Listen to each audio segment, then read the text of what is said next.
પેઢી આવી ને ત્યાં દૂધ છે ને એક ગાયનું 7 લીટર થી લઈ અને 12 લીટર એક ટંકનું દૂધ થઈ ગયું.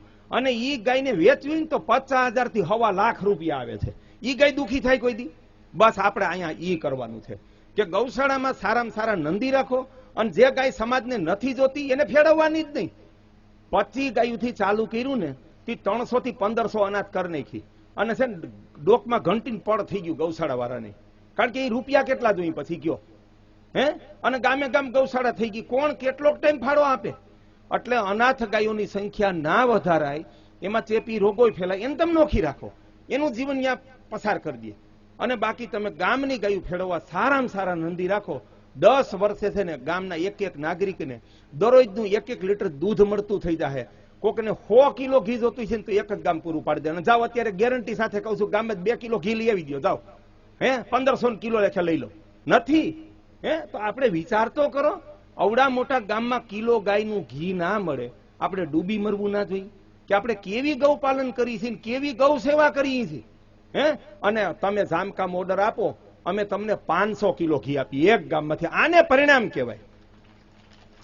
પાણી આપો થોડું પીવાનું.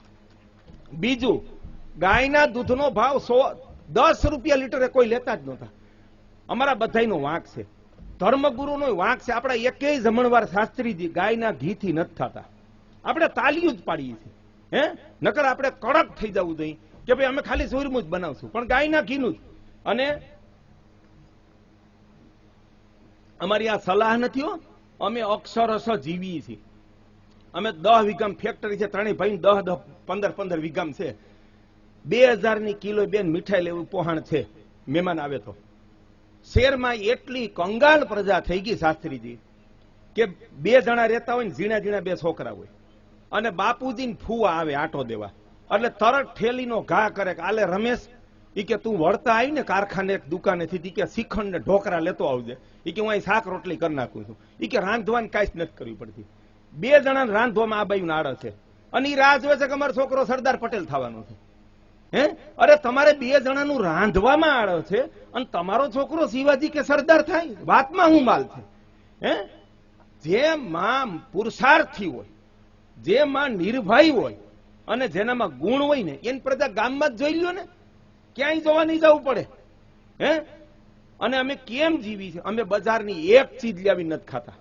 ઘરમાં મહેમાન આવે તો ચૂરમું, લાપસી અને દેશી ગોળનો ઘઉંના લોટનો શીરો બનાવીએ, ખીર બનાવીએ, દૂધ પાક બનાવીએ, ગાયના દૂધનું શ્રીખંડ બનાવીએ, દહીં બનાવીએ.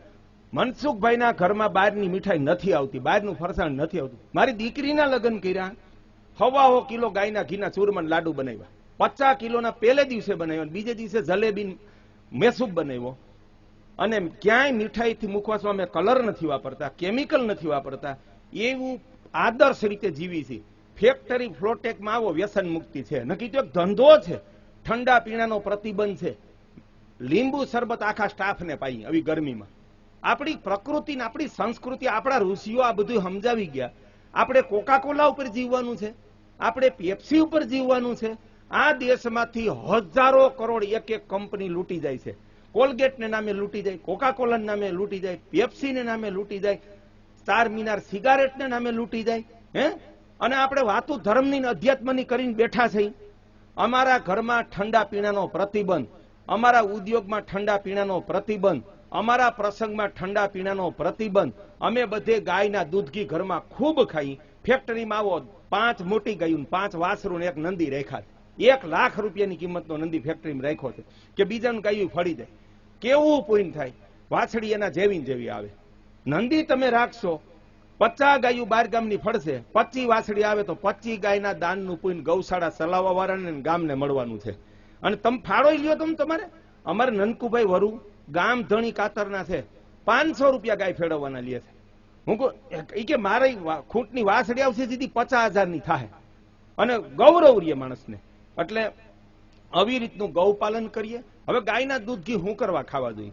મેં પોતે ગાયનું શરીર ખોલીને જોયું છે. આખી પૃથ્વી ઉપર ગાયના લીવરમાં સુવર્ણ રસ ઉત્પન્ન થાય છે. મેં ખોલીને જોયું છે. મારા ગોવેદમાં ફોટો છે, શાસ્ત્રીજીને આપ્યો છે, એમાં જોઈ લેજો. એમાં સોનું છે આમ દોરેલું. મારા ઘરમાં એ પડ્યું છે સુવર્ણ. હવે એને આપણા આયુર્વેદના શાસ્ત્રોમાં કીધું કે શુક્રાણુ દાતા છે.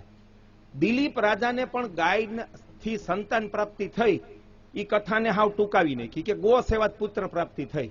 એ વાત અધૂરી છે, ખોટી નથી. જો ગો સેવાત પુત્ર પ્રાપ્તિ થઈ જતી હોય તો જેને ગૌ સંતાન નથી બધાને પાંજરાપોળમાં રાખી થઈ જાય?